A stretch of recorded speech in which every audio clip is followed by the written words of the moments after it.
kita melakukan sesuatu itu seolah-olah atas kemauan kita. Ini yang perlu digarisbawahi ya. Maka determinasi diri kita lemah di situ.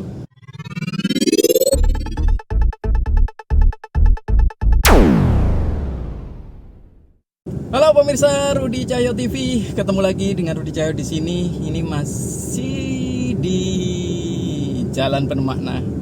Ya, Jalan Penuh Makna itu adalah satu rubrik di Rudi Cahyo TV, satu acara di Rudi Cahyo TV yang kita akan membicarakan banyak hal mengenai hidup di perjalanan. Hari ini kita akan berbicara tentang seberapa otentik diri kita. Oke, ngomong-ngomong tentang otentik, apa sih otentik? Apa sih otentik itu kan sebenarnya kalau mau kita terjemahkan secara bebas, otentik itu asli. Sehingga kalau kita bertanya seberapa otentik diri kita, artinya sama saja dengan bertanya seberapa asli diri kita. Jadi untuk menjawab pertanyaan tersebut berarti kita harus lihat kembali seberapa punya kekuatan determinatif kita terhadap diri kita sendiri maupun terhadap lingkungan kita yang langsung berkaitan dengan kita. Karena bagaimanapun juga tidak bisa dipungkiri kita itu hidup di lingkungan sosial, artinya juga melibatkan orang lain, melibatkan individu-individu lain yang punya posisi yang berbeda-beda, yang punya power berbeda-beda terhadap diri kita. Semakin banyak orang yang punya power dan bisa menggunakan powernya atas diri kita, maka kemampuan determinatif kita menjadi semakin berkurang.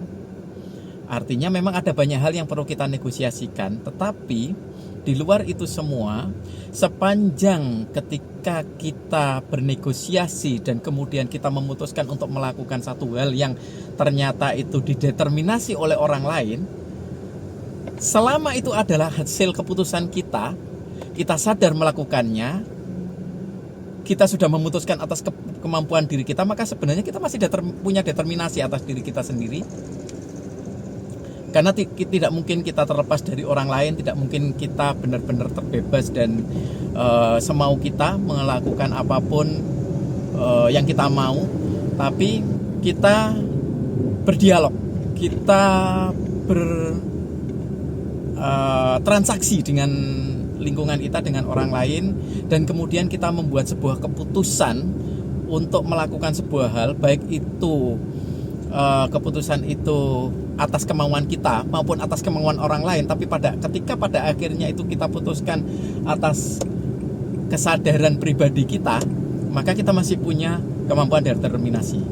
Ketika kita punya kemampuan determinasi, maka kita masih otentik. Yang tidak otentik kemudian ketika segala sesuatunya yang kita lakukan itu bukan atas kemauan kita, atau kita melakukan sesuatu itu seolah-olah atas kemauan kita. Ini yang perlu digarisbawahi, karena ketika kita melakukan sesuatu atas dasar perintah orang lain dan kemudian kita melakukannya, itu clear, itu jelas. Tetapi ketika kita seolah-olah atas kemauan kita padahal sebenarnya kita tidak mau melakukannya, maka determinasi diri kita lemah di situ. Artinya kita tidak menjadi otentik. Nah, karena tidak menjadi otentik, maka peluang untuk kita mengekspresikan diri itu semakin kecil. Maka dari itu, ruang ekspresif hak kita sebagai makhluk hidup itu memang harus tetap dijaga. Nah, hak untuk ekspresif ini yang harus artinya diberikan ruang. Siapa yang bisa membangun ruang? Diri kita sendiri. Kalau kita perlu berdialog, berdiskusi, dan perlu tawar-menawar dengan orang lain, maka silakan lakukan. Kita harus punya sesuatu untuk ditawarkan dan untuk menawar. Dengan begitu, kita punya hak ruang ekspresif untuk diri kita sendiri. Ruang ekspresif ini penting. Selain kita menjadi otentik atas diri kita juga bisa berkreasi, memunculkan keunggulan kita tanpa tertekan, tanpa tersakiti, tanpa terbebani, sehingga daya kreasi kita itu akan tetap terjaga. Nah, salah satunya adalah ruang kita untuk berimajinasi. Tapi ketika kalau kita ngomong imajinasi, kita akan bahas tersendiri nanti di video selanjutnya. Jadi untuk hari ini kita hanya akan membicarakan satu hal itu, yaitu tentang menjadi otentik dan memelihara atau menjaga ruang ekspresi bagi diri kita. Itu sangat penting.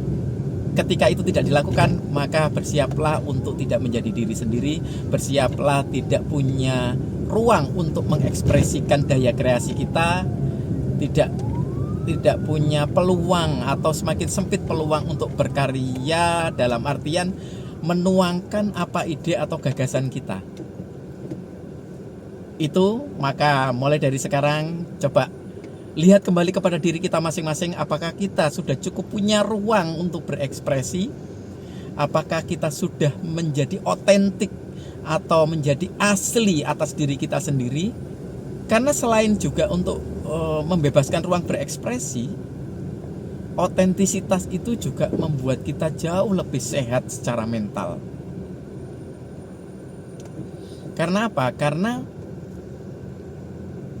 menuangkan pikiran, perasaan, menjadi diri sendiri, itu adalah juga termasuk salah satu cognitive emotional release. Jadi bisa melepaskan apa ide kita, gagasan kita, dan bisa melepaskan apa yang kita rasakan itu dalam dunia nyata tanpa tertahan, tanpa tertekan. Itu juga bagian dari kesehatan mental.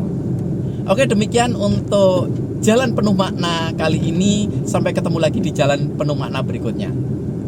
Bye.